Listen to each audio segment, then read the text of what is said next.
So, some good news to start the morning, and it's a fine morning in England. It's not that great, actually. I say this is good news. It's only good news if you haven't already heard about it. But the Tier 5 race is upon us. That's not what this video is about. But in a matter of hours, the Tier 5 race to World First will start. World First? Can you say World First when it's already been done by thousands of guilds on thousands of private servers? The classic race to World First. It'll probably be over in an hour, let's be honest. But still, exciting times, I suppose. What's more exciting than that? Getting gear, getting epics. Not from these raids, actually from an easier source. So in less than a week, we should be having access to some trinkets and a lot more. If I'm honest, the trinkets are great for alts, but 4 of them are exactly the same as the Badge of Justice trinkets, so you may not want them on your main. There are 2, however, which I'm fairly sure didn't exist in 2.2 actually when it first ran. I could be wrong here, I'm going partly off memory, partly off research, but any reference to the 2 stamina trinkets, which are the 2 that I'm talking about in particular, which we will get to all these items very soon, I can see no reference to them until 2.4.1, but fingers crossed because they're actually really good trinkets. And I say they're really good trinkets, they're a really good alternative to the engineering trinket, so if you're a feral tank for example, it's a decently powerful couple of stamina trinkets that you wouldn't ordinarily be able to get. Before we get into the specifics of the loot, let's have a quick overview of what Brewfest actually is. So there's some ram races and there's some other mini games as well that you can do to earn Brewfest prize tokens. There's also Dark Iron attacks that happen hourly on the camps outside Ironforge for the Alliance or Orgrimmar for the Horde.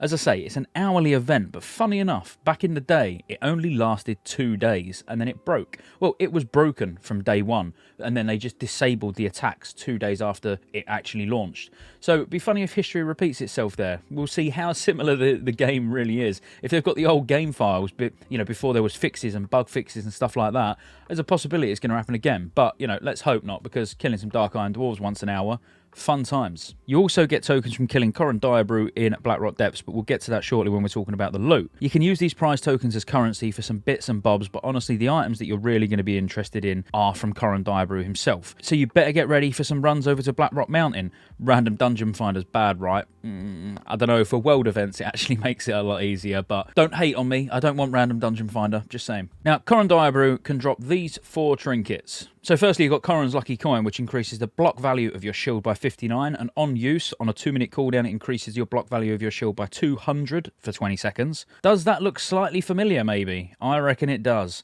It looks very familiar to the Gnomragon Auto Blocker, which is 41 Badges of Justice. So if you haven't got this already as a prot paladin or a prot warrior, then you can now get it for free and save yourself 41 Badges of Justice. Next, we've got the Direbrew Hops, which increases healing by 84, spell damage by 28, of course, and on use increases your healing by 297 and damage done by 99. Does this also look familiar?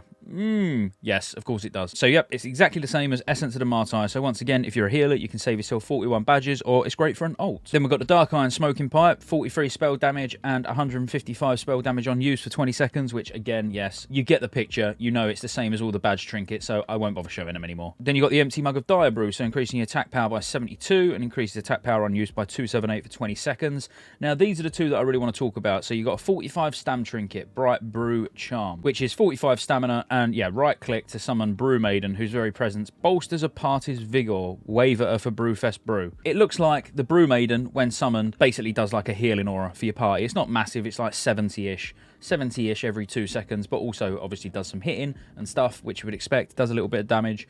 But here's the reason why I don't think we'll get it. I mean, I hope we get it, because I will get these trinkets for my feral tank, but I don't think we will, because all you've got to look at here is the eye level. So the eye level is 128 on the Bright Brew Charm, and also there's the Bow Brew Charm, which is also eye level 128, and this summons the Black Brew Maiden, who will smite your foes with empty tank cards. You can wave at this one as well for Brewfest Brew. Both of these trinkets are 128 eye level, whereas all the other trinkets are 110 eye level, according to TBC Wowhead. This to me says they come much later. I wouldn't get your hopes up that these are going to be in, honestly, but if they are, then, well, there's a couple of stamina trinkets that you can go and get yourself. These are not the important things, though, not to me. Before we get on to what's important, I suppose we better talk about rogues. So, is the dagger. Rogues would use it, but no one likes rogues. Oh, it's unique as well, so you can use 2. Was that good enough? I mean, I put a lot of time into that part of the script just for you rogues to show that I do really forget about it. Now on to the cool stuff. If you're not bothered about the trinkets, you're not bothered about the dagger, because who would be? So yes, they dropped 2 mounts. Now these are probably what you're going to be doing it for. The Great Brewfest Kodo or the Swift Brewfest Ram. I'd imagine if you're Horde, you're probably going to want to get the Ram. If you're Alliance, you're going to probably want to get the Kodo. I mean, let's face it, you're going to probably want to get both, but you would probably prefer to have the opposite factions mount.